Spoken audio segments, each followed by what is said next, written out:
duduk di teras, jaraknya sekitar 5 meter, 6 meter, depan mereka jatuh. Para pejuang-pejuang Gaza ini punya visi jauh. Mereka ketika mulai serangan tersebut tahu akan banyak mata-mata tertutup di Gaza meninggal. Tapi mereka tahu akan ada lebih banyak mata-mata yang terbuka hari ini.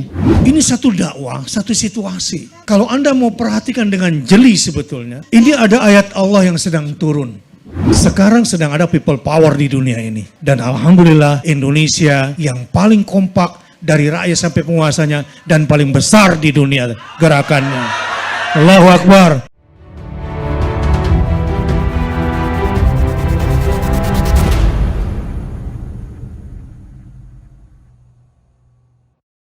People power. Di seluruh dunia ada satu fenomena baru saat ini yang dunia kaget. Di mana-mana terjadi gerakan rakyat. People power. Yang mengalahkan semua kekuatan politik muka bumi hari ini. Di negara-negara yang pro, bahkan negara-negara kontra Amerika dan Israel. Rakyatnya berbondong-bondong turun ke jalan. Iya. Kekuatan politik seperti tercengang melihatnya. Gempitanya melebihi Piala Dunia. Hari ini pun buat anak muda sesuatu sebetulnya jam 7 ini kan timnas ya. Bola pun kalah hari ini, betul nggak?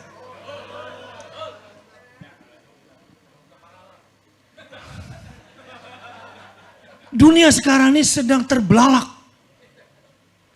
Dan anehnya, cuma satu bendera yang ada di jalan-jalan. Bendera itu bendera Palestina. Kalau kita lihat, ada apa di dunia saat ini? Kemarin wear green, pakailah hijau. Bahkan di negeri tetangga kita yang merupakan Little Israel, Little Israel pun pakai pakaian hijau untuk Palestina. Ada apa di dunia sekarang? Di mana pusat episentrumnya? Semua berbicara tentang sesuatu yang mereka sepakati, tentang kemanusiaan. Ada kemanusiaan yang dinistakan hari ini. Semua berteriak, semua usia, semua agama, semua level pendidikan, semua ras. Kenapa bisa jadi kompak seperti ini? Bahkan para filsuf seperti nggak cukup otaknya menggambarkan apa yang terjadi pada hari ini. Belum pernah dalam sejarah hidup saya, yang umur saya baru 20 tahun ini.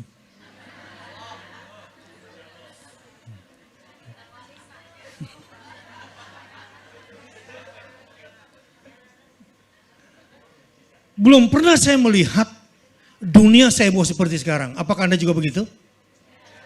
Semuanya kompak dan cuma ada satu bendera, betul?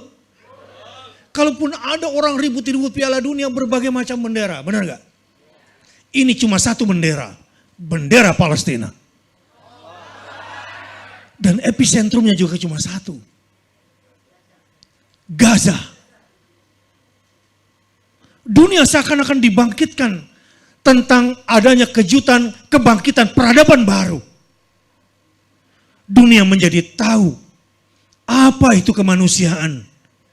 Dunia menjadi faham mana manusia, mana binatang. Binatang pun mereka bisa bedakan. Mana binatang rusa, mana harimau, mana kera dan babi. Manusia tiba-tiba terbelalak. Terutama generasi-generasi yang terlahir dalam kondisi negaranya tiba-tiba merdeka. Tiba-tiba mereka terlahir, dunia sudah dalam keadaan bagus. Mereka tidak tahu arti perjuangan sebelumnya. Mereka tidak mengerti apa itu penjajahan sebelumnya. Karena mereka lahir di alam tiba-tiba sudah merdeka. Sekarang dunia sadar apa itu hakikat merdeka. Akhirnya mereka melihat bagaimana nenek moyang mereka berjuang merebut kemerdekaan negerinya. Oh, dulu ternyata leluhur kami berkorban harta, darah, nyawa, bahkan keluarga, orang-orang yang dicinta. Dunia menjadi mengerti apa itu kemerdekaan. Dan dunia mengerti betapa mahalnya kedaulatan. Buat apa merdeka tapi tidak berdaulat? Di bawah kontrol asing. Dunia jadi faham. Amerika bisa produksi senjata. Rusia hebat juga senjatanya. Cina, Korea Selatan dan Utara, Iran bisa produksi senjata. Tapi keberanian hanya diproduksi di Gaza. Teknologi, ya sebetulnya tidak sulit kalau Anda ingin mencari sebetulnya Gaza ini dari mana teknologinya, gampang sebetulnya. Lihat aja kompetitor Israel dan kompetitor Amerika dan sekutunya. Maka kamu akan menemukan siapa kira-kira yang membantu Gaza. Tapi ntar dulu. Kalau cuma soal senjata, negara-negara tetangganya juga bisa beli. Bukan senjata yang paling penting, tapi siapa yang pegang senjata itu. Dunia bisa buat teknologi, tetapi as-sumud, keteguhan, kesabaran, tidak diproduksi di dunia, tapi semua belajar dari Gaza. Dunia saat ini betul-betul digoncang. Seakan-akan peradaban baru akan lahir dari Gaza. Inilah mukaddimah yang ingin saya bukakan cakrawala ini. Ya. Dan insya Allah mudah-mudahan Indonesia menjadi yang terdepan nanti dalam membela Gaza. Allahu Akbar. Nanti saya akan bicara di ujung tentang proposal Indonesia yang ingin saya gagas. Nanti kita cross-check dengan Ustadz Hussein kondisi di lapangan apa harapan Gaza terhadap Indonesia. Yang selama ini juga belum tergali dan belum terkapitalisasi. Baik, pada malam hari ini sudah terbakar sedikit ya. Sudah masing-masing ngantuk kira-kira setelah saya bukakan cara karawalanya? Tidak ya? Takbir dulu 3 kali. Allahu Akbar. Allahu Akbar. Allahu Akbar. Baik. Itu baru mujahid itu suaranya muncul. Baik. Assalamualaikum Ustadz Hussein. Telah hadir bersama kita dan alhamdulillah selamat ya. Saya doain betul sebetulnya karena dia sempat ngomong sama saya Ustadz. Kalau yang ketiga kali ini saya nggak bisa keluar juga, ya sudahlah. Mungkin takdir saya ya harus syahid di sini. Gitu ya. Waduh, saya agak-agak down. Kenapa? Ya mudah-mudahan nggak diambil dululah nyawanya. Kenapa? Kalau dia, seandainya Ustadz Hussein ini dari militer, saya nggak izinkan keluar. Illa tanfiru yu'adzibkumullahu adzaban alima wa yastabdil qauman ghairukum. Nggak boleh lari dari perang kan? Tapi karena beliau adalah mujahid kemanusiaan dan mujahid jurnalistik, maka posisinya harus dekat sinyal. Ya, supaya bisa menjadi penyambung suara dari dalam. Dan ini dengan keberadaan Ustadz Hussein, alhamdulillah ya. Semua kan di sini pada jago bahasa Arab kan, sering baca lah ya gitu kan. Tapi karena ada Ustadz Hussein yang menjelaskan, jadi lebih paham gitu kan. Sebetulnya Anda udah paham lah bahasa Arabnya semua.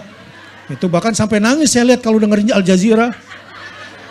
Nangis gitu, saya kira ikut nangis gara-gara ceritanya ternyata.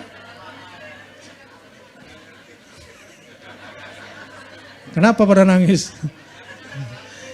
Gara-gara ada nenek-nenek nangis di TV, udah gue ikut nangis kan gitu. Baik, alhamdulillah. Akhirnya Allah sampaikan juga hari Selasa berangkat ya. Ahad berangkat ya, sampai di sini hari Senin ya berarti. Kemarin Selasa ya, berarti Ahad malam ya, udah dini hari ya. Udah hari Senin dia berangkatnya, kemudian kemarin sudah sampai dan alhamdulillah sudah istirahat. Nah, cerita dulu nih, cerita pulang nih bagaimana ceritanya. Bisa pulang dulu ya, gimana ceritanya. Kok sampai hampir nggak mau pulang, padahal emaknya udah nangis-nangis itu. Nangisnya tapi emaknya di datar aja, nggak terlalu heboh juga. Silakan Ustaz Hussein. Baik, bismillahirrahmanirrahim. Assalamualaikum warahmatullahi wabarakatuh. Alhamdulillahi wa kafa wa salatu wa salamu ala nabiyyil mustafa wa ala alihi wa ashabihi wa man tabi'ahu bi ihsanin ila yaumil wafa ma ba'd. Ma sya'allahu kana ma lam yasha' lam yakun la hawla wa la quwwata illa billah. Rabbi shrah li sadri wa yassir li amri wahlul 'uqdatan min lisani yafqahu qawli. Rabbana zidna ilma. Alhamdulillah, jazakallahu khaira Ustadz Gurunda dan ayahanda Ustadz Bakhtiar Nasir. Ayah saya sudah meninggal, namun ayah ideologi saya masih hidup. Saya banyak belajar dari Ustadz Bakhtiar Nasir. Bagaimana kita hidup dengan tadabbur. Saya banyak dapat teori-teori tadabbur Al-Quran dari beliau. Dan itu sangat bermanfaat Ustaz. Ketika saya sampai di Gaza, saya bertadabbur dengan para pejuang di sana. Masya Allah. Bagaimana saya bisa pulang? Ini ceritanya panjang. Jadi saya itu sudah ada wacana untuk dievakuasi di hari ke-3. Agresi dimulai, artinya sekitar tanggal 10 Oktober. Kok saya mau pulang? Padahal baru 3 hari. Padahal saya sudah hidup merasakan agresi ini berkali-kali. Tahun 2012, 8 hari kami digempur. Dalam pertempuran namanya pertempuran Hijaratus Sijil. Tahun 2014, 51 hari kami digempur. Dalam pertempuran namanya Al-Asful Ma'kul. Di antara 20 hari itu ada 3 hari gencatan senjata. Itu saya manfaatkan untuk nikah di Gaza. Ya. Alhamdulillah. Ya. Jadi hari pertama saya sudah ke KUA, tutup. Kemudian saya calling kepala KUA-nya, saya bilang saya mau nikah hari ini juga. Dia bilang, wah kamu gimana ya, kita tutup nih, kita baru hari pertama gencatan senjata. Besok kemari deh. Besok saya ke sana, ke rumahnya langsung. Bawa bekas-bekas di rumahnya. Oke, besok saya buka KUA untuk kamu. Dia buka tuh sama istri saya nikah situ. Akhirnya kita hari pertama, saya traktir dia di salah satu toko pizza di Gaza. Nikahnya di KUA-nya sana? Iya di KUA, ijab kabul. Hah? Kemudian saya langsung tarik dia kan, saya genggam tangannya.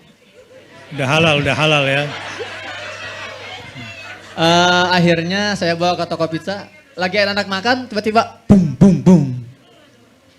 Gencatan senjata dilanggar oleh Israel. Dan saya harus membawa dia kembali ke rumah mertuanya. Mertua saya. 51 hari kita digempur 2014. Kemudian 2021 kami digempur lagi dalam pertempuran Saiful Quds. Ya. 2 minggu, 14 hari. Enggak pernah saya minta evakuasi. Padahal saat itu kita ditawari oleh kementerian, evakuasi. Enggak, saya bilang. Tapi kali ini beda. Jadi gini, saat saya mau sedikit cerita tentang kronologi kejadiannya. Iya. Saya sholat subuh berjamaah di masjid di sebuah bukan masjid ya, sebetulnya masjidnya lagi dibangun, Masjid Ruba. Depannya tuh ada semacam area dibuat musola, namanya Ruba juga. Sholat berjamaah, pulang ngobrol-ngobrol dengan teman saya Reza namanya, orang Indonesia. Tiba-tiba, ratusan roket itu meluncur bersamaan. Tanggal 7 Oktober? 7 Oktober, Oke. Jam 6 pagi. Saya bilang, apakah ini latihan militer?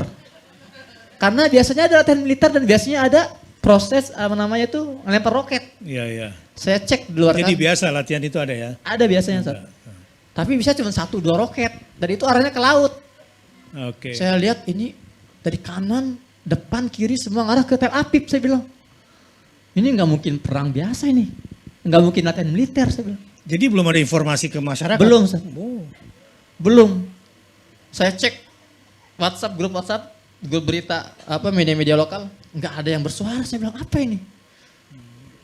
Akhirnya saya ke atas, di atap Wisma Indonesia, di dalam area Rumah Sakit Indonesia. Ya, kita sih malah serius-seriusan kan. Wah, inilah suasana pagi hari di Gaza. Nggak tahu nih ya Tufanul Aqsa. Ya, saya nggak tahu ini dan nggak ada Jadi yang tahu. kata-kata Tufanul Aqsa pun belum ada. Belum ada saat itu.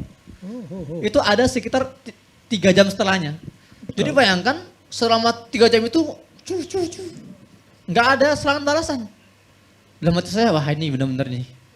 Ini bakal parah, saya bilang kan. Akhirnya setelah saya bikin konten, saya posting di Instagram, saya turun, saya bilang ke teman-teman saya harus balik kantor di Gaza. Itu saya lihat posisi di utara. Iya. Saya harus ke Gaza sebentar, saya ngambil senjata saya, maksudnya laptop, ya. Karena saya seorang jurnalis kan, laptop, kamera saya harus ambil, amankan. Saya mampir juga ke rumah saya di wilayah tengah. Sebelum saya berangkat, itu ada salah seorang penjaga RSI namanya Husni Solihah. Usia sekitar 65 tahun lah. Abu Romzi kita nyebutnya. Nggak tahu, tiba-tiba saya kok sebelum saya berangkat itu saya mau meluk dia. Assalamualaikum Abu Romzi, saya pamit dulu ya. Mau kemana? Saya mau ke rumah ngambil baju. Karena saya tahu ini bakal ada perang besar nih. Saya harus ambil salin dan saya akan standby di RSI. Karena RSI itu biasanya tempat yang lumayan aman. Ini eksklusif, saat ini belum saya ceritakan kemana-mana nih. Nah, saya salaman sama Abu Romzi. Ya, Abu Romzi ini sudah saya anggap sebagai ayah saya di Gaza. 12 tahun saya kenal dengan beliau. Dan dia ini memperlakukan saya seperti anaknya sendiri. Masya Allah, orangnya sangat baik, luar biasa. Saya salaman, cipika-cipiki. Kemudian saya bilang, Abu Romzi, saya mau ke rumah sebentar, ngambil peralatan. Ini kita sudah mulai panas. Khawatir saya ada apa berjalan, syahid. Jadi saya merasa perlu, namanya itu musafahatul wada, salaman perpisahan. Segera ke Gaza, ke rumah, balik lagi. Sekitar sejam di perjalanan bolak-balik. Nyampe rumah, 10 menit saya masuk, bam! Satu roket jatuh tepat depan Wisma. Saat itu ada 3 WNI lagi duduk di teras. Hanya jaraknya sekitar 5 meter, 6 meter. Depan mereka jatuh. Roket dari drone. Tepat menghujam ke mobil Mercy di sana. Jadi roket drone yang jatuh itu? Iya. Siapa yang sedang bersandar di mobil itu? Abu Romzi.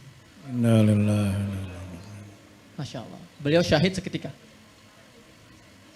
Nangis saya. Terbakar. Itu videonya ada tuh di YouTube ketika mobil itu terbakar.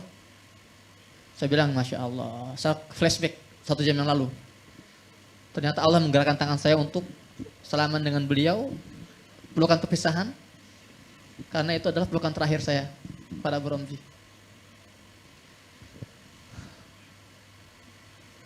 Banyak yang menyalahkan pihak Hamas. Karena terlalu sembrono menyerang duluan.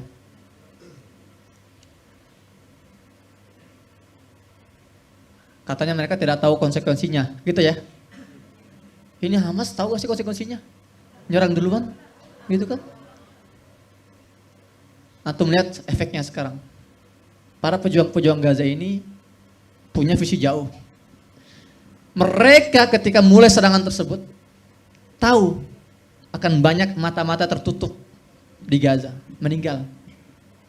Tapi mereka tahu akan ada lebih banyak mata-mata yang terbuka hari ini. Takbir! Mereka tahu akan ada nyawa-nyawa yang mati di Gaza. Tapi mereka tahu akan banyak jiwa-jiwa terbangun di luar sana. Tidak hanya umat Islam. Bahkan seluruh dunia terbangun. Kenapa kita nggak fokus di situnya? Jadi mereka mengorbankan anak mereka, istri mereka, keluarga mereka untuk bangunkan kita semua hari ini. Maka tolong, jangan kembali biarkan mati kita tertidur setelah ini. Jangan biarkan nyawa-nyawa mereka itu sia-sia. Kita sudah bangun. Kita sudah bangkit, kita sudah sadar, pertahankan kesadaran ini. Pertahankan semangat ini. Jangan cuman sampai serangan ini selesai, tapi sampai Palestina merdeka.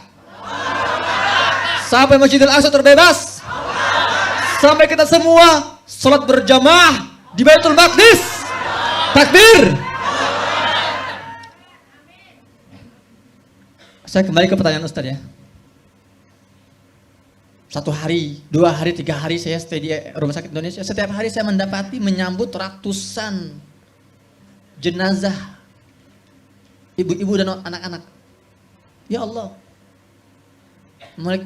Mereka tergeletak di jalan karena ruang mayat tidak mampu menampung. Sampai di satu titik saya melihat anak kecil itu digeletakin di atas rumput. Usia sekitar 3 tahun usianya. Terbayanglah wajah anak saya, Habibur Rahman. Ya Allah, saya nggak akan kuat melihat anak saya seperti ini. Dan saya melihat kehancurannya lebih parah. Nggak pernah seumur umur mereka itu nyerang Gaza sampai memutuskan listrik dan internet. Kali ini mereka lakukan. Saya nggak bisa berbuat apa-apa, saya nggak bisa akses internet. Gimana saya mau menjadi mata dunia? Dalam 5 hari awal, kerusakan yang ditimbulkan oleh serangan udara Israel itu sudah melebihi kerusakan 4 pertempuran sebelumnya kalau digabung. Jadi pertempuran 2008, pertempuran 2012, 2014, 2001, kalau semua digabung kehancurannya itu masih kalah kehancuran Gaza 5 hari awal. Sekarang sudah 40 hari. Akhirnya saya terima, oke siap, saya siap dievakuasi. Tanggal 5 saya sudah bergerak, tapi gagal, terhambat di Gaza. Kemudian 2 minggu kemudian saya sudah bergerak ke border Rafah. Jadi Rafah ini ada perbatasan yang memisahkan antara Gaza dengan Mesir. Ya, saya sudah datang ke sana, bawa istri anak, karena katanya nama saya sudah masuk dalam daftar. Dicek ada nama saya. Nama Bang Onim, anak-anaknya, istrinya, dan saya ada. Tapi nggak ada nama istri sama anak saya. Oh, itu di hari yang sama seharusnya pulangnya. Iya, betul. Sama Bang Onim terus. Nah, tapi saya tetap bawa anak saya, istri saya, dengan harapan ya kalau udah nyampe border kan nggak mungkin dipisah kan. Iya. Namanya anak bapak gitu kan. Iya. Dan itu dikuatkan oleh Kemenlu. Kata Kemenlu, udah kamu gerak aja. Nggak apa, nama mereka sudah ada di sana, cuman memang tidak tertulis informal. Itu kata Iya. Kemenlu. Saya tunggu dari jam 9 pagi sampai jam 4 sore. Bang Onim sudah masuk sekeluarga. Tinggal saya keluarga, saya sama keluarga belum. Saya ditawarkan kalau oleh pihak border itu. Berapa banyak sih orang Indonesia di sana? 10 orang. 10 orang. Nah, Oke, lanjut. jadi 7 orang yang berusaha evakuasi, 3 orang yang stay di sana. Nah, saya ditawarkan oleh pihak border, ini istri kamu harus didaftarkan dulu sama anak-anak kamu ini. Sebaiknya kamu melintas dulu, ntar mereka nyusul. Saya bilang nggak mungkin. Iya, nggak mungkin sekali. Bagaimana saya meninggalkan darah daging saya di belakang saya sementara kondisi seperti ini. Saya bilang kalau saya harus mati, saya mati bersama mereka di Gaza. Saya nggak akan pulang. Itu percobaan pertama saya. Pulang saya akhirnya. Kemudian sekitar 2 minggu setelahnya di calling lagi. Oke, gerak. Sudah fix. Gagal lagi. 3 kali saya gagal, Ustaz.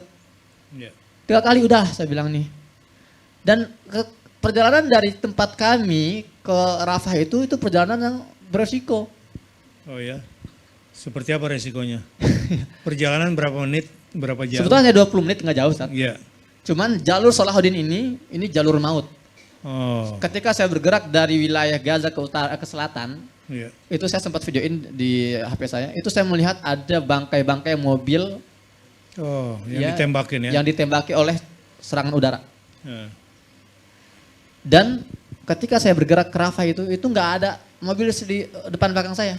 Sendiri? Sendiri aja. Sama keluarga tuh ya? Sama keluarga. Dan ini kan jadi santapan ya, santapan anget nih. Iya, cuma satu. Santapan empuk. Wah ini kayaknya asiknya dibom gitu dari mereka kan. Cuman ya kita nggak punya pilihan lain. Selain kita mau stay tinggal di antara pengeboman setiap hari, atau kita harus ambil resiko untuk evakuasi. Iya. Dan sebetulnya Saya lebih tenang kalau kita harus terbunuh di mobil, Ustaz. Kenapa? Ya, karena kalau di rumah itu kan ada potensi tertimpa beton-beton itu loh. Iya, iya. Mungkin kita terjebak di reruntuhan dengan kaki terjepit ya misalnya. Saya kalau tidur Ustaz di rumah itu gitu. Malam itu kan intensitas serangan tuh besar tuh. Iya, iya. Bum bum. Ketar sana sini saya bilang, ini kapan giliran saya ya. Sampai saya tidur saya mikir nih, ini saya bagusnya gimana posisinya biar entar kalau saya tergencet itu paling tidak nggak kena kepala. Gitu sih ya. Yang jelas baju juga diperhatikan ya. Iya. Baju tidur supaya siap siaga selalu ya. Iya, dan saya selalu pakai baju ini biar kalau meninggal kan kelihatan ini orang Indonesia nih, gitu loh. Teridentifikasi gitu kan. Iya. Segitunya memang kalau antum ngedenger ledakan-ledakan di bioskop, film-film Hollywood itu mah bukan ledakan tuh mah. Ledakan sesungguhnya itu sebelum roket itu jatuh ke tanah itu ada suara istri saya yang jinan sampai jatuh, turun dari tangga jatuh, palanya membentur lantai, pingsan ketika ledakan. Iya. Iya, ledakan yang malam itu ketika saya Iya. SMS Ustadz. Jatuh, saking dekatnya. Bahkan hari terakhir ketika saya mau evakuasi, itu hari Ahad. Saya siap-siap, keluar dari kamar mandi, saya ngeliat jendela kaca rumah saya pecah. Pecah semua. Getaran luar biasa. Ternyata hanya berapa ratus meter, 200 meter dari sebelah saya itu ada 4 roket menghantam beberapa bangunan. Satu roket itu beratnya 1 ton. Allahu Akbar. Dan itu sempat saya, karena saya jiwa jurnalistik saya bangun kan, oke sebelum saya ke border saya mampir dulu ke sana. Itu saya dokumentasikan di YouTube saya di postingan terakhir. Saya lihat itu bagaimana banyak korban-korban jiwa tertimbun dalam bangunan seperti itu. Akhirnya 2 jam setelah itu saya bergerak ke Rafah. Alhamdulillah dengan izin Allah, ya karena doa orang tua juga, doa teman-teman Indonesia, Allah lancarkan, saya bisa keluar dari Gaza hari itu, hari Ahad. Ya, tanggal berapa itu Wil, hari Ahad itu? Ya, 12 ya, tanggal 12 November. Ya akhirnya saya keluar, dijemput oleh tim KBRI di imigrasi Mesir. Sampai akhirnya saya stay di Kairo dulu 2 hari, dijamu oleh Pak Dubes. Dan kemarin akhirnya saya mendarat di bandara hari Rabu sore. Rabu sore, Ustaz. Iya. Resiko lainnya, tidak hanya kita kesulitan akses, tapi juga tidak ada transportasi. Jadi Nggak karena ada transportasi umum nggak ada ya? Iya, sebetulnya ada, cuman terparkir di pinggir jalan karena nggak ada solar, nggak ada bensin. Kalau saya harus jalan itu jauh, bisa 2 jam 3 jam itu jalan kaki tuh. Oke. Untungnya, alhamdulillahnya itu saya punya teman tetangga, dia yang biasa nyupirin saya kalau di hari-hari biasa. Iya. Dan dia orang yang nggak takut mati, pokoknya udah ikut aja sih saya antar kamu lah gitu loh. Dari mana solarnya? Dia nggak punya solar, nggak punya bensin. Makanya apa? Minyak goreng dia masukin ke mesinnya, jalan lah itu. Iya. Itu kayak mungkin campuran sama apa ya, dedaknya pisang goreng kali ya. Baik, jadi perjalanan itu alhamdulillah nggak ada bom jatuh. Kalau sekitar kanan kiri ada suara terdengar, tapi kalau di sekitar kami sendiri nggak ada. Nggak ada ya perjalanan menuju ke sana ya. Terus yang ngurusin jenazah-jenazah dari mobil-mobil ini tetap ada orang yang di Al-Madani ada? Ada. Ambulan itu memang non-stop 24 jam mereka 24 bolak-balik. jam ya. Pemakamannya di mana semua itu? Sekarang tuh setiap hari ada pemakaman massal semua, Ustaz. Massal semua? Kuburan massal. Satu lubang itu Iya. bisa berapa orang itu? Ya nyampe ratusan. Ustaz. Oh ya? Ada yang puluhan, ada yang ratusan, karena memang jumlah itu kan terus bertambah, per menitnya itu bertambah terus. Yang parahnya di rumah sakit Ashifa, itu karena mereka itu nggak bisa keluar karena dikepung tank baja, jadi mereka membuat kuburan massal di dalam area rumah sakit. Jadi mereka bongkar itu paving block itu, mereka buat lubang, ya, dan mereka kuburkan. Di wilayah massal. parkiran itu jadi pemakaman ya? Iya. Pemakaman massal di rumah sakit Ashifa. Ashifa. Kalau di rumah sakit Indonesia, itu nggak di dalam area tapi di sampingnya. Jadi di samping area itu ada lapangan bola, tempat saya biasa main bola tuh. Iya. Lapangan bola tanah. Itu digali dan menjadi kuburan massal di sana. Oke. Baik. Saya coba yang paling hangat sekarang tentang Rumah Sakit Asy-Syifa. Lokasinya di mana, kenapa itu jadi sasaran, apakah yang dituduhkan terjadi, dan bagaimana kondisi hari ini? Ya, jadi Rumah Sakit Asy-Syifa ini adalah rumah sakit utama di jalur Gaza. Lokasinya ada di pusat kota Gaza. Jadi ya harus dipahami, beda antara jalur Gaza dengan kota Gaza. Jalur Gaza ini adalah wilayah terbentang dari selatan ke utara, dan terdiri beberapa kota. Di utara itu ada 3 kota besar, Jabalia, kota Bet Lahya, kota Bet Hanun. Tengah-tengah itu ada Rumah Sakit Indonesia. Kemudian ke tengah ada kota misalnya Tufah, ada Zaitun, Talil Hawa, dan ada kota Gaza. Kalau ke selatan itu ada Khan Yunis, Rafah. Jadi kalau saya bilang jalur Gaza Selatan itu artinya kota-kota sebelah selatan.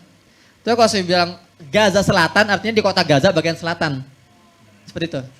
Itu dinamakan jalur Gaza karena kota terbesar di situ adalah kota Gaza. Nah, jadi Asy-Syifa ini berada di pusat kota Gaza. Iya. Sedikit ke barat. Dan ini merupakan rumah sakit terbesar. Terakhir kali saya ke sana itu, Ustaz, itu mereka sudah membangun tenda-tenda karena kamar jenazah tidak sanggup menampung, jadi mereka letakkan korban-korban korban syahid itu di tenda-tenda itu. Iya. Tanpa pendingin, Ustaz. Panas. Saya masuk tuh, nggak ada bau bangke. Oh ya? Nggak ada. Padahal banyak mayat di situ. Banyak banget itu. Memang ada bau darah, amis itu wajar. Iya. Tapi nggak ada namanya bau bangkai. Dan itu udah berapa hari wafat? Walau alam mungkin itu ada yang berapa hari karena kan perlu proses identifikasi, Ustaz. Identifikasi. Ya, jadi orang tuh datang identifikasi ini siapa itu kan perlu waktu juga. Tapi ruangan pakai AC? Enggak. Udah nggak ada AC? Udah nggak ada AC. Itu di luar di halaman dibuat tenda gitu, tenda putih. Iya. Nah, kondisi terkini. Tadi dulu. Kenapa Rumah Sakit Asy-Syifa sekarang yang menjadi pusat serangan dia itu? Karena disitulah mereka membangun propaganda mereka. Propaganda yang Israel dibangun. itu, ya. Jadi karena mereka ini tidak bisa mencapai target militer mereka, mereka sudah membombardir 40.000 unit rumah sampai saat ini. Tapi kok para pejuang ini masih menghancurkan tank-tank mereka per hari itu sampai 20 tank per hari itu. Hancur itu oleh para pejuang. Mereka nuduhnya, oh ini memang karena ruang koordinator ini di Syifa nih. Oh, duga-duganya begitu. Iya, itu mereka sampai membuat 3D-nya kan. Di Syifa itu ada terowongan ke bawah. Ya. Iya. Di situ ada markas Hamas katanya.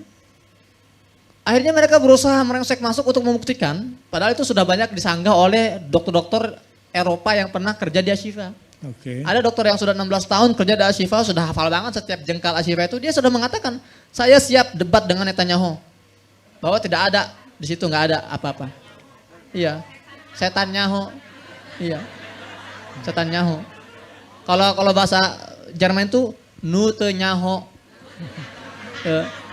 Tenyahu nanaon, nggak tahu apa-apa gitu loh. Makanya dia buat hoax-hoax itu. Akhirnya, udah serbu aja tuh, buktikan bahwa di sana itu ada. Diserbulah. Udah masuk, udah 2 hari ini mereka masuk ke dalam. Iya. Konon sampai berapa banyak itu tank yang menyerang itu? Wah itu nggak disebutin rilis resmi tapi sudah banyak yang menjadi bangkai tank pun sudah banyak. Jadi nih, tanggal 11 November tepatnya, itu saya kaget, serius. Katanya tank-tank Baja ini sudah sampai ke pelataran Masjid. Asy-Syifa. Sudah mengelilingi area. Saya bilang, oh ini gawat nih, ini di mana para pejuang lokasinya kalau gitu? Kok ini bisa kecolongan?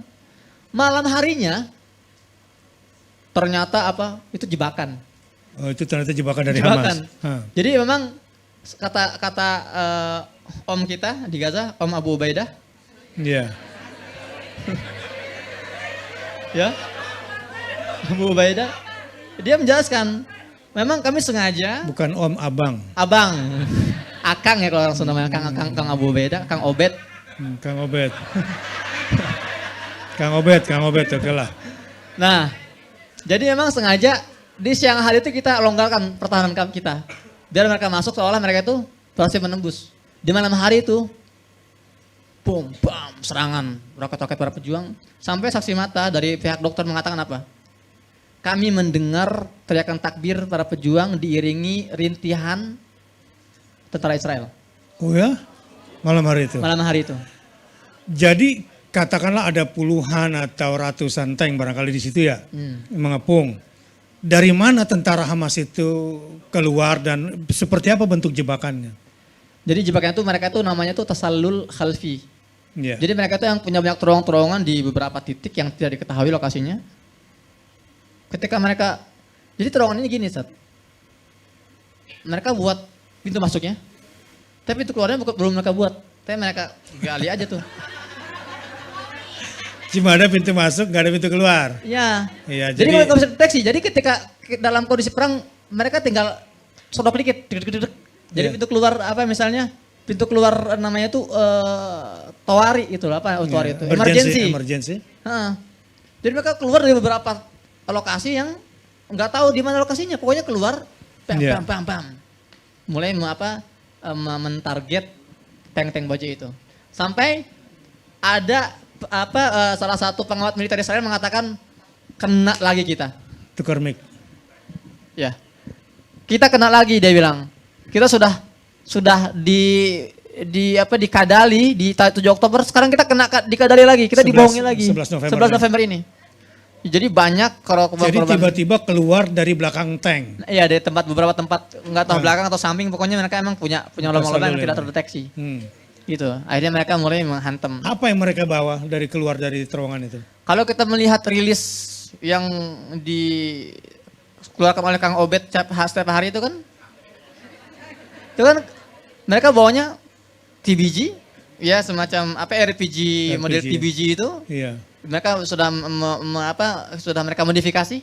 The modif. Ya namanya Yasin 105. Yasin 105. Jam gitu kan. Juga mereka ada juga namanya tandem, ya namanya istilah tandem juga sama seperti basoka gitu kan. Itu yang mereka bawa untuk menghantam tank-tank. Dan itu hancur tuh. Hancur, rata-rata hancur. Ada yang hancur sampai terbakar habis, ada yang sebagian. Satu tank itu konon harganya 6 juta US dollar. Iya. 6 juta US dollar. Dihancurkan oleh satu peluru itu yang harganya nggak nyampe $100 itu. Allah. Jadi ini sekarang memang Ashifa inilah rumah sakit Ashifa ini menjadi titik propaganda juga Uni Eropa kan? Iya betul. Iya.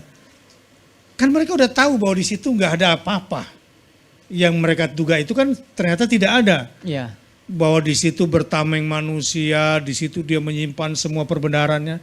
Jadi hari ini clear, nggak ada sama sekali kan? Sudah mereka masuk, akhirnya 2 hari ini mereka obrak-abrik. Ya nggak ditemukan terowongan, mereka sudah ledakan beberapa alat medis, mereka ledakan untuk melihat apakah ada terowongan, nggak ada. Akhirnya mereka fabrikasi. Oh. Akhirnya mereka bikin video, ya kan yang baru seperti itu ya. Ada senjata, dia bilang kan ini adalah senjata. Jadi mereka taruh baju-baju tentara para pejuang itu di rak terbuka gitu loh. Saya bilang ini rumah sakit apa kos-kosan, saya bilang. Ya. Jadi cari pembenaran ya. Ya betul Ustaz. Pembenaran. Jadi karena udah kadung malu nih. Karena kan juru bicara Uni Eropa juga sudah menyatakan seperti yang diinformasikan kebohongannya di lapangan. Tapi ternyata itu jebakannya. Saya mau tanya satu, ketika Yahya Sinwar bilang tunggu 11-11. 11-11 itu masih misteri sampai sekarang Ustaz. Oh iya? Iya masih misteri itu. Apakah emang 11 November gitu kan? Iya. Atau 11-11 lainnya? Yang pasti biasa itu akan dirilis oleh Kang Obed. Iya. Di waktu yang tepat, di momen yang tepat. Jadi itu bukan 11 November ya? Ada yang menafsirkan ya? 11 November. Mungkin ada operasi intelijen tanggal itu, cuman belum dipublis sampai sekarang. Memang itu banyak seperti itu kasus. Iya. Ya menurut saya dari laporan seorang ulama yang juga kemarin sebelum untuk ke sini, mungkin dari perjalanan kalau nggak salah, sebetulnya banyak itu yang terjebak di Ashifa. Tapi belum semua dirilis informasinya Hmm. dari Kang Ubed ini. Ya. Oke lah kalau gitu kita tunggu ya 11-11 ini apa. Saya juga masih menunggu Iya, sih sebetulnya. sama saya juga menunggu. Di kepala saya pikir 11 November. Kejutannya itu apa kira-kira? Baik. Ini soal Asy-Syifa dan bagaimana kebohongan terjadi dan kerugian besar sudah menimpa Zionis Israel di lapangan, ya. Dan rumah sakit ini menjadi saksi sejarah saya kira ya. Dari semua rangkaian peristiwa pemboman ini kelihatannya sekarang yang paling tragis memang di Asy-Syifa ini. Iya. Ya, entah Allah sedang memberikan isyarat apa tetapi memang sekarang rumah sakit sudah punya pemakamannya sendiri. Ya. Pemakamannya sendiri yang dibuat dan ini sesuatu yang sangat luar biasa.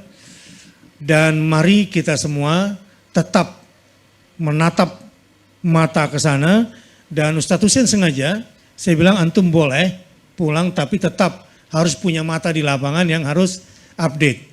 Karena bagaimanapun beda. Kalau orang lapangan bicara dengan reporter di sini yang nggak hafal situasi, penyampaiannya beda. Ya kalau Ustadz Hussein misal dapat informasi di lapangan, gambarannya sudah utuh. Gitu ya, sehingga apa yang disampaikan insya Allah tetap update. Itulah makanya saya secara pribadi mendoakan semoga bisa pulang ya dan alhamdulillah hari ini selamat dan bebas kuota di sini. Insya Allah, Ustaz. Cerita internet sedikit selama di sana gimana? Internet. Dan tentang kuota gimana nasib di sana? Ya, jadi pertama harus dipahami di Gaza ini nggak ada 3G. Ya, paling keren tuh 2G, Edge, gitu kan. Ya, saya mau buka YouTube juga nggak bisa gitu loh 2G itu kan. Nah, kenapa? Karena itu kebijakan penjajah. Karena pada akhirnya provider-provider internet yang ada di Gaza itu supply dari penjajah. Dan semua perusahaan-perusahaan internet itu diputus di hari ketiga. Kecuali satu perusahaan, namanya Paltel. Paltel ini adalah perusahaan telekomunikasi milik pemerintah Palestina. Meskipun ujungnya juga disuplai oleh Israel juga, tapi ini dia terikat oleh perjanjian Oslo. Di Oslo itu disebutkan bagaimana komunikasi Palestina ini itu harus disuplai oleh pihak penjajah di bawah pengawasan negara-negara seperti Yordan, Mesir dan sebagainya. Jadi sudah 90% lebih itu internet itu sudah kolaps. Tinggal Paltel ini. Alhamdulillah mertua saya ini termasuk pengguna Paltel. Dan saya masih dapat akses itu. Dapat akses dari mertua. Iya. Meskipun downloadnya tuh sangat lemot. Jadi saya kalau mau upload video itu saya harus jalan ya cukup jauh. Kalau ada satu mall, mallnya Golden Mall, situ saya ngupload video saya. Kalau posting-posting seperti itu. Nah, itu bicara internet. Sekarang listrik. Listrik juga sama. Listrik ini sudah diputus seluruh Gaza itu sejak hari ketiga juga. Jadi sudah tidak ada listrik di mana-mana. Lantas bagaimana saya bisa update di sana? Neng Jinan, istri saya ini, ya, pamannya itu adalah seorang engineer, ya, elektrik engineer, insinyur listrik, dan dia itu dagang punya toko solar panel, dan dia juga ya merakit baterai cadangan gitu ya. Alhamdulillah di rumah mertua saya ini ada solar panel. Jadi kita bisa memanfaatkan itu. Tenaga surya diubah menjadi tenaga listrik. Itu pun terbatas. Terbatas hanya beberapa jam gitu kan, antar habis lagi. Jadi itu yang bisa kita manfaatkan untuk internet dan listrik seperti itu. Baik, nah sekarang saya mau minta kesaksian Ustadz Hussein nih. Anak-anak di Indonesia ini lebih banyak bergaul dengan karakter-karakter Marvel yang animated. Ya, bangga pakai kaosnya. Nah di Gaza, coba ceritakan gerakan Quranisasi lah ya. Ihya Al-Quran. Sampai lahir generasi seperti sekarang ini. Nah kesaksian-kesaksian mata untuk mensucikan jiwa-jiwa orang di sini ya. Bahwa kekuatan yang di Gaza itu sebetulnya bukan karena teknologi awalnya. bukan karena persenjataan dan peluru, bukan. Nah, karakter-karakter hebat yang ada di sana itu Iron Man sejati, Hulk sejati, Wonder Woman sejati itu ada di sana, tapi dibangun oleh nilai-nilai Al-Quran. Ahlan wa sahlan. Ya. Siapa ini namanya? Habib. Habib. Habibur Rahman. Habibur Rahman. Habib. Takbir.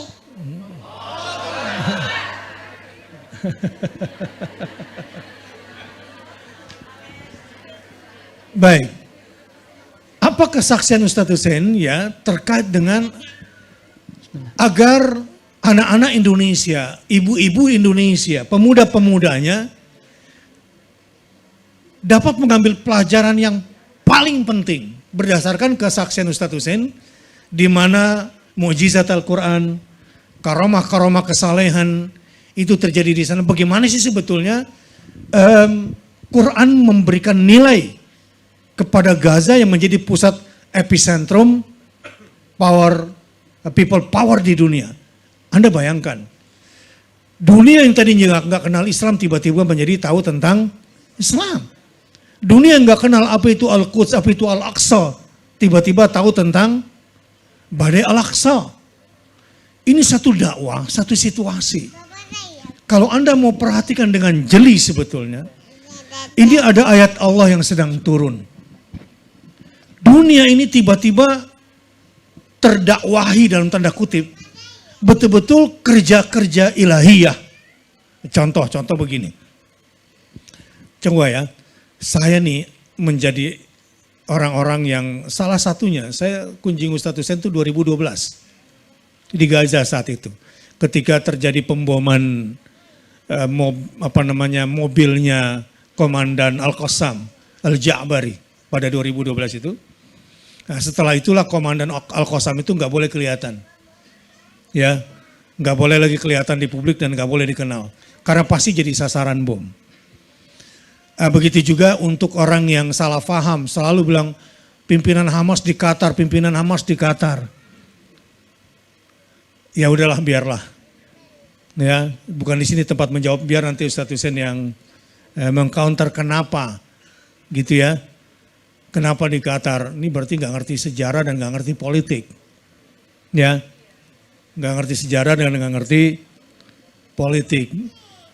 Baik, kesaksian-kesaksian apa yang disaksikan oleh Ustadz Hussein di lapangan melihat mujizat Al-Quran pada setidaknya 50 ribu atau 100 ribu orang lah dari 2,3 juta penduduk Gaza. Tetapi yang kecil ini, yang sedikit ini, katakanlah misalnya pasukan ada 50 ribu orang Gaza. Dari 2,3 juta, bayangkan, sekarang ini kita nggak perlu capek-capek berdakwah dulu, saya mesti bikin, ini divisi sport. Coba anak-anak fans bola itu meneriakkan tentang Palestina. Sekarang nggak perlu disuruh lagi kan? Udah punya lagu sendiri, betul nggak? Begitu juga sekarang musisi, nggak perlu diajarin lagi. Kemarin saja saya jalan-jalan ke Minang, di samping Jam Gadang, walau udah kecil sekarang, dulu Gadang. Di samping itu artis-artis daerah, ya, Ustadz Deden juga melihat, tiba-tiba bikin acara sendiri untuk Palestina. Anak-anak. Seperti ada sebuah kekuatan di dunia ini yang sedang bergerak. Agar semua mata tertuju pada Gaza, Al-Quds, Al-Aqsa, dan Palestina. Saya mau bilang nanti setelah cerita ini, rugilah Anda yang tidak sedang berada dalam epicentrum ini. Nah, coba diceritain.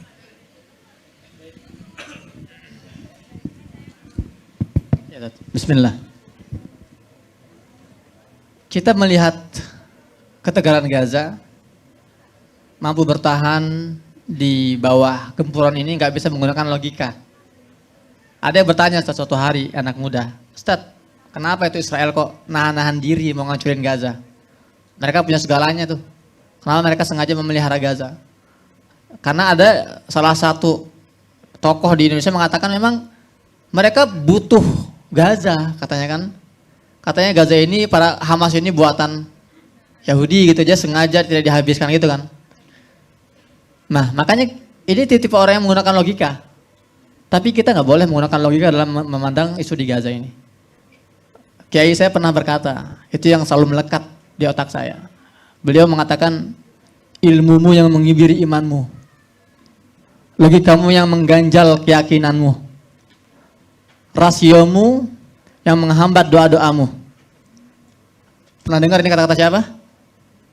Ini kata-kata Ustadz Bakhtiar. Ini kata-kata pamungkas yang selama ini saya pegang. Jadi kita jangan menghamba kepada ilmu. Karena ilmu itu yang mengebiri iman kita. Dan ini yang terjadi di Gaza. Al-Quran ini sudah menjadi bagian dari kehidupan warga Gaza. Perhatikan deh, perang 2008 mereka menamakan Al-Furqan. Ya, Al-Furqan ini salah satu surat dalam Al-Quran. 2012 apa mereka menamakan? Hijaratus Sijil. Ini ayat dalam Al-Quran, ya kan? Alam tara kaifa fa'ala rabbuka bi ashabil fil alam yaj'al kaidahum fi tadlil wa arsala 'alaihim tayran ababil tarmihim bi hijaratin min sijil. Hijar sijil. 2014 mereka namakan perangnya apa? Al-Asful Ma'kul. Itu lanjutan ayatnya kan? Gimana? Faja'alahum ka'asfin ma'kul. Nah, karena saya seorang jurnalis, saya punya akses ke seluruh elemen di Gaza. Saya wawancara orang-orang di kementerian, politikus, saya wawancara mereka. Saya wawancara para akademisi, saya bisa tembus, saya punya aksesnya. Saya wawancara anak-anak muda, dan saya wawancara salah seorang komandan pejuang di Gaza. Saya tanya gini sederhana, Gaza ini sudah bertahun-tahun di blokade loh. Kok bisa nggak hancur-hancur? Bahkan setiap kali episode eskalasi itu selalu berakhir dengan pihak Israel mengangkat bendera putih. 2008 itu mereka kelimpungan, akhirnya mereka mengemis-kemis kepada barat, tolong stop, kita mau ceasefire. 2012 sama gitu juga, setiap kali pertemuan terjadi mereka yang mulai, mereka yang mengibarkan bendera putih. Nah saya nanya, ini apa rahasianya? Apa jawaban mereka? Al-Anfal ayat 60. Al-Quran lagi jawabannya, sederhana. Allah berfirman dalam surat Al-Anfal, A'udzu billahi minasyaitonir rajim. Wa a'iddu lahum mastata'tum min quwwatin wa min ribatil khail. Turhibuna bi adullahi wa aduwikum. Wa akhirina minhum la ta'lamun Allah ya'lamuhum. Ila akhir ayat. Apa kata mereka? Kami hanya mempraktekkan ayat ini. Ketika Allah berfirman, wa'iddu, persiapkan oleh kalian semua, lahum, untuk mereka musuh kalian, mastata'tum, semampu kalian. Semana? Apa tafsiran semampu kalian ini?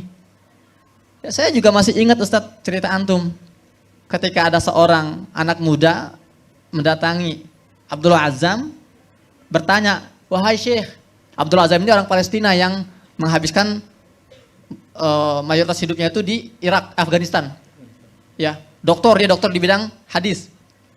Nah, ditanya sama anak muda ini, Syekh, apa maksud Allah ketika berkata wattaqullaha mastata'tum? Allah mengatakan bertakwalah kalian kepada Allah semampu kalian. Ini ukurannya apa? Barometernya apa gitu kan? Apa kata Syekh Abdullah Azzam ini? Berdiri dia. Ikut saya anak muda, ikut saya. Kemana Syekh? Ikut aja pokoknya. Dibawa ke sebuah lapangan terbuka. Lari berdua tuh. Syekh Abdul Azzam ini udah tua. Mungkin usianya udah 70 tahunan tuh saat itu. Lari keliling-keliling lapangan. Anak muda ini ikutin, berpikir ini apa-apaan sih? 1 putaran, 2 putaran, 3 putaran, sampai berkali-kali putaran. Syekh ini tersengal-sengal nafasnya. Tapi nggak mau berhenti. Terus berlari. Sampai akhirnya dia udah gak kuat, pingsan. Kaget anak muda ini. Waduh, panik. Dibawa Syekh ini, dirawat, dibawa ke rumah. Ya dikasih air, dikasih minum gitu kan.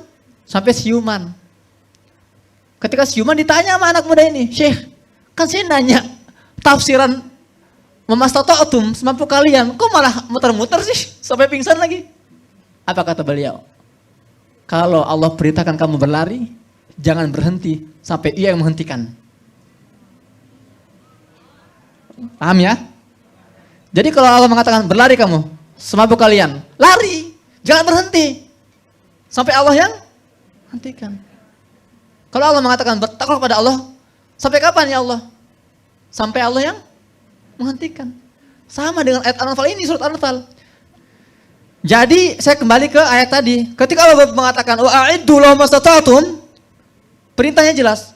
Persiapkan oleh kalian semampu kalian, gitu ya.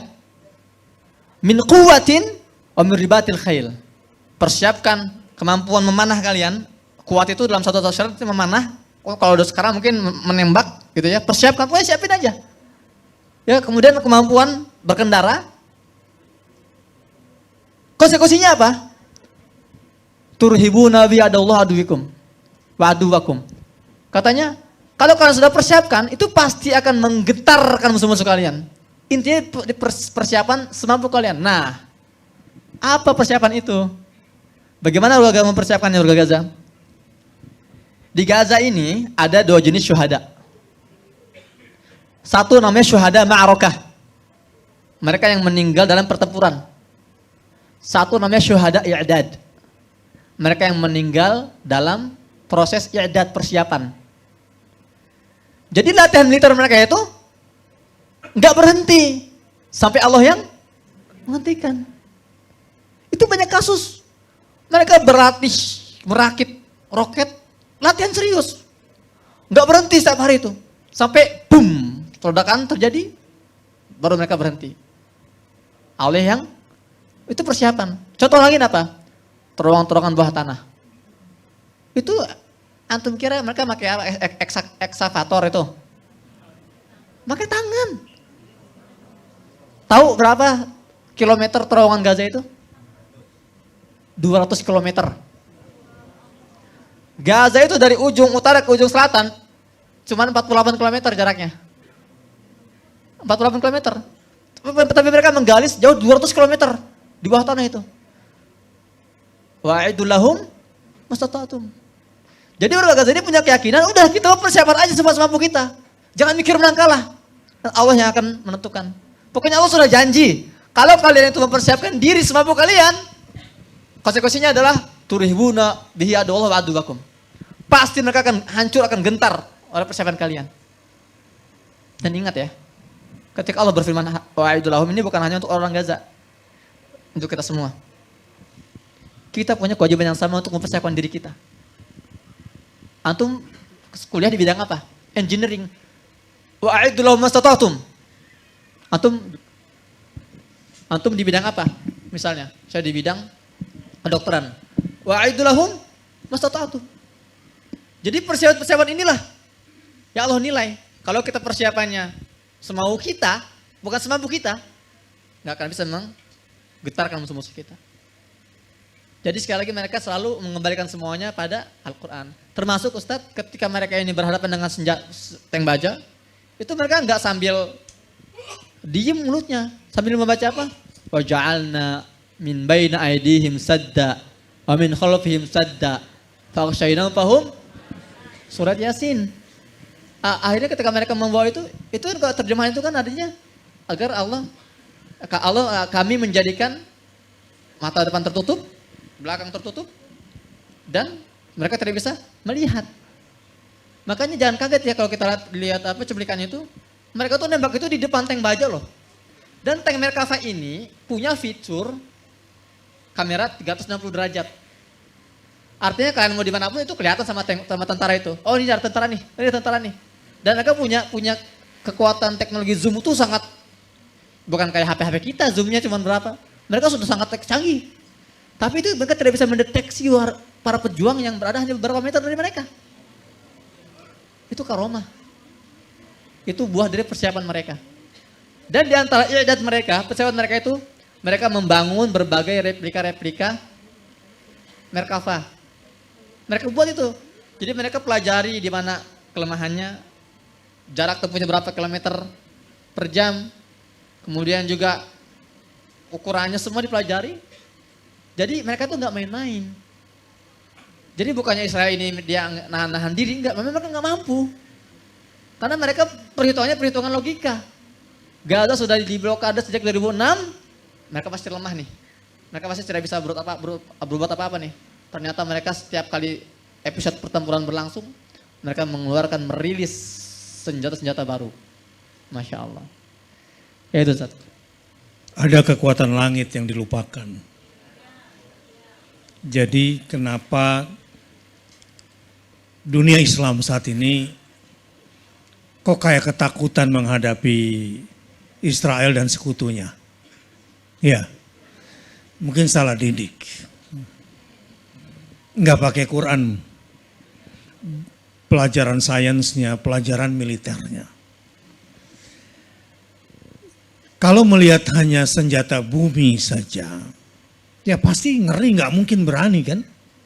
1 juta banding 50.000 orang misalnya begitu. Kan ini sebuah perbandingan yang tidak seimbang, belum lagi senjatanya. Tapi kalau kembali kepada Al-Quran, wa husyira li Sulaimana junuduhu minal insi wal jinni wal tayri fahum yuzaun.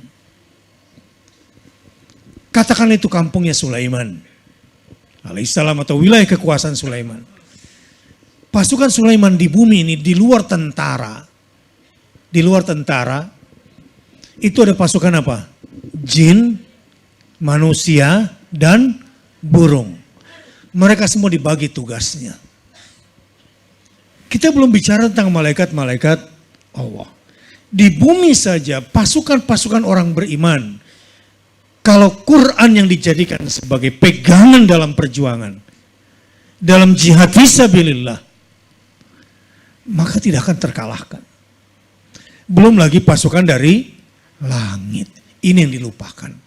Ini yang tidak dilihat oleh Israel. Ini yang tidak dilihat oleh Amerika. Ini yang tidak dilihat oleh orang-orang kafir lainnya. Pasukan-pasukan dari langit. Ini satu pasukan hanya bisa dimobilisasi oleh orang-orang yang ada iman di dalam hatinya. Dan itu semuanya clear di dalam Al-Quran. Dijelaskan di dalam Al-Quran. Ustaz Deden coba sedikit komen tentang surah Al-Isra. Tentang Sulaiman. Nanti ya. Sedikit saya berikan bisyarah. Siklus 100 tahunan. Apa? Siklus 100 tahunan. Sekarang kita bicara Gaza dijajah selama 75 tahun 2024 kalau dihitung dari tahun berapa? 48. Iya. Tapi kalau dihitungnya dari tahun 1917 sekarang 2024 berarti berapa? 107 tahun. Ya. Dalam kisah Uzair, nanti saudara yang ceritakan ayatnya, anna yuhyi. Hadhillahu ba'da mautiha. Bagaimana mungkin negeri ini hancur? Dan insya Allah sebentar lagi Israel pasti hancur. Dan itu terang di dalam surah Al-Isra dari ayat 4 sampai 8 itu terang sekali. Jadi para pejuang ini adalah orang-orang yang berjuang bukan dengan waham. Clear semua step-stepnya jelas kalau baca Quran. Ya, 2 kali mereka melakukan kerusakan. 2 kali pula Allah akan turunkan. Ba'athna alaikum ibadan lana. Bukan ibadana, ibadan lana. Apa bedanya nanti Ustaz Deden coba jelaskan. Uli ba'sin syadid. Fajasu khilalad diyar. Wa kana wa'da maf'ula. Nanti pasukan ibadah lana itu diturunkan lagi yang kedua kalinya. Dan sekarang ibadah lana itu terlihat di Gaza. Dan saya yakin itu yang diturunkan Allah. Bayangkan. People power seluruh dunia.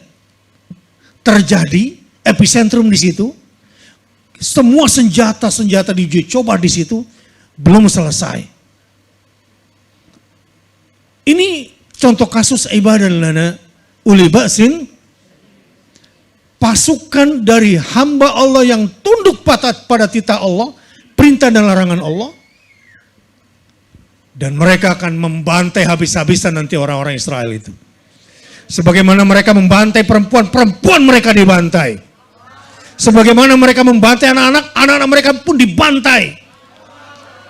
Kalaupun ada orang Israel bisa keluar negeri, kira-kira diterima gak sama negara yang dikunjungi? Di dalam dikejar, dibantai, pergi kemanapun dia akan pasti terjadi. Ini bicara peta langit ya. Dari A sampai Z-nya itu sudah jelas kalau kita baca Al-Quran, dan kekuatan itu dari Al-Quranul Karim. Kalau kita baca, makanya kalau melihat peristiwa Gaza pakai akal, Anda gagal. Ya, paling ngomongnya gitu. Pemimpin mereka tinggal di Qatar, kan gitu. Ya, gagal itu. Enggak terbuka. Buka mata lu. Mata lu tuh buka. Ada sunnatullah ketimbang sunnah yang kamu fahami secara picik itu. Ada sebuah kekuatan yang Allah bangkitkan di luar jangkauan manusia. Dan itu semua menjadi terang. Andai orang-orang yang komen ini baca Quran dengan benar. Ya, baca hadisnya benar. Ada nggak yang bilang begini?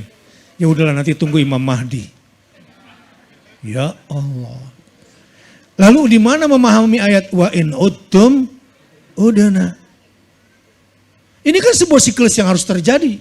Proses 100 tahunan yang pasti terjadi pada Uzair ketika ditidurkan selama 100 tahun. Jadi insya Allah ya, setelah ngobrol sama Ustaz Hussein, dengar cerita apa yang terjadi di Gaza, baca Qurannya. Silakan Ustaz Deden, di komen dulu. Baik Ustaz. Saya tidak pernah ragu dengan kekuatan Al-Quran sedikit pun. Kalau tidak pernah ragu, berarti lebih banyak daun tilawahnya. Khatam Quran 1 pekan itu ringan bagi mujahid itu. Sepekan sekali khatam Al-Quran. Kalau misalkan membaca Qurannya kurang, terus aku yakin loh sama Quran, tapi kok malas baca Quran. Ini yakin di mana gitu. Saya gerakan para hafiz Quran di Indonesia. Paling tidak yang ada di bawah perkumpulan saya, yaitu Indonesia Murojaah. Di setiap murojaahnya ada doa khusus untuk mereka yang sedang langsung berjihad, berhadap-hadapan dengan musuh Allah, dengan musuh-musuh umat Islam, yaitu Bani Israel yang ada di sana. Artinya Al-Quran itu, tadi saya simak dari penjelasannya wa'iddu. Artinya begini, wa'iddu, persiapkan. Ya sudah, kalau sekarang kita sedang ada di sini, ilmu kita, kepandaian kita, bahkan lisan kita persiapkan semuanya itu untuk menghadapi mereka. Ngapain sih baca Quran banyak-banyak tiap hari? Ini persiapan kita. Ngapain sih Quran dihafalin? Ini persiapan. Itu kira-kira. Jadi saya terbawa semangat Ustaz ini. Baik. Allahu Akbar. Ustaz. Kita istirahat, Ustaz Hussein kasih istirahat dulu, minum dulu sedikit ya. Jadi begini, setelah ini kita mau bicara tentang boykot sedikit. Ya. Di mana nilai ibadahnya boykot? Di mana nilai strategisnya boykot? Allah sudah bocorkan di Quran. Tsumma radadna lakumul karrata alaihim wa amdadnakum bimada? Bi amwal wa banin wa ja'alnakum aktsara nafira. Kalau Anda cerdas, Allah sudah bocorkan. Yang Ustaz Hussein tadi ceritakan di awal itu kok kode-kode operasi perangnya orang-orang Gaza tuh nggak jauh dari surah Al-Fil. Yang belum disebutkan tadi, yang belum dari semua yang disebutkan Ustaz Hussein, satu belum disebutkan. Strategiatul idlal. Strategi pengecohan, penyesatan, pengelabuan tadi, jebakan. Diambil dari mana? Baca aja surah Al-Fil. Alam taro kaifa fa'ala rabbuka bi ashabil fil alam yaj'al kaidahum fi tadlil, idlal di sini. Jadi kalau kalian mau tanya, apa sih strateginya, dari mana sih belajar ilmu perangnya? Diambil dari mana? Dari Al-Quran. Masafah 0 meter, tadi jarak 0 meter, dari Al-Quran. Mereka tuh nggak ngambil dari mana-mana. Makanya mereka kaget-kaget dengan strategi-strategi yang selalu baru. Termasuk boykot di luar ini. Allah menyatakan, kasih gambaran ya. Kemudian aku gilirkan kamu kuat lagi. Apa yang Allah berikan kepada mereka supaya mereka kuat? Allah bocorin rahasianya. Aku berikan kepada kamu harta. Dan anak keturunan, setelah dibantai dikasih anak lagi. Dengan harta dan anak, kemudian dia punya pasukan perang. Jadi 3 nih, harta, anak, pasukan. Jadi kalau kita hajar hartanya dengan boykot, boykotnya 5F. Food, fashion, film, fun, dan finance. Sebetulnya teknologi. Hajar ini ekonominya, mati dia. Dan itu manusia yang bertuhan sama dunia, sama materi, dia itu. Jadi kalau Anda boykot itu kayak Anda bunuh Tuhan dia. Jelas? Kalau Anda boykot ekonomi dia, sama aja Anda sedang membunuh Tuhan dia. Karena dia gak kenal Tuhan. Yang dia kenal adalah harta dari Tuhan. Karenanya gerakan boykot ini, matikan ekonomi mereka, sama kayak Anda bunuh Tuhan mereka. Allahu Akbar. Allah. Nah, lanjutkan Ustaz Hussein. Ya Ustaz, saya ingin kembali ke pertanyaan awal Ustaz, saya lupa menjawabnya ya, tentang bagaimana didikan anak-anak di Gaza. Hari ini saya ada pertemuan di kantor Kita Bisa di Cilandak, itu ada 50 influencer. Ada yang nanya gitu Ustaz, apa sih rahasia ketegaran anak-anak Gaza ini? Warga Gaza pada umumnya ya, kok tegar-tegar banget. Jadi kita mau menjawab ada 2 perspektif. Pertama perspektif sunatullah, kedua perspektif edukasi medan, edukasi lapangan. Sunatullah emang sudah Allah takdirkan orang-orang Gaza ini orang-orang terbaik. Dalam sebuah hadis Rasulullah SAW bersabda, ketika para sahabat bertanya, ya Rasulullah, ini kita fokusnya kemana nih? Apa kata Nabi? Alaikum bisyam. Fokus Syam. Fa innaha safwatu biladillah. Karena Syam itu artinya Palestina sekitarnya ya. Safwatu biladillah. Negeri pilihan Allah. Negeri terbaik yang Allah ciptakan. Yaskunuha khiratuhu min khalqih. Allah tempatkan di Syam itu orang-orang terbaik. Siapa penduduk Syam ini? Para nabi. Para nabi ini kan mayoritas di Syam tinggalnya. Nabi Ibrahim orang mana? Orang Irak. Tapi hijrahnya ke Palestina. Punya anak 2, Ismail dan orang mana? Palestina. Nabi Ishak punya anak lagi. Yang paling ganteng siapa? Orang mana? Palestina. Jadi mayoritas orang-orang para nabi itu orang Palestina. Khiratu min khalqi, orang terbaik. Itu dari perspektif sunatullah ya. Bagaimana pendidikan mereka? Ini yang saya baca, langsung yang saya lihat. Di Gaza ini setiap tahun ada yang namanya Ard Askari, parade militer. Setiap partai politik di Gaza ini punya sayap militer. Partai politik Hamas, sayap militernya siapa? Brigade Azzuddin Al-Qassam. Siapa juru bicaranya? Kang Obed.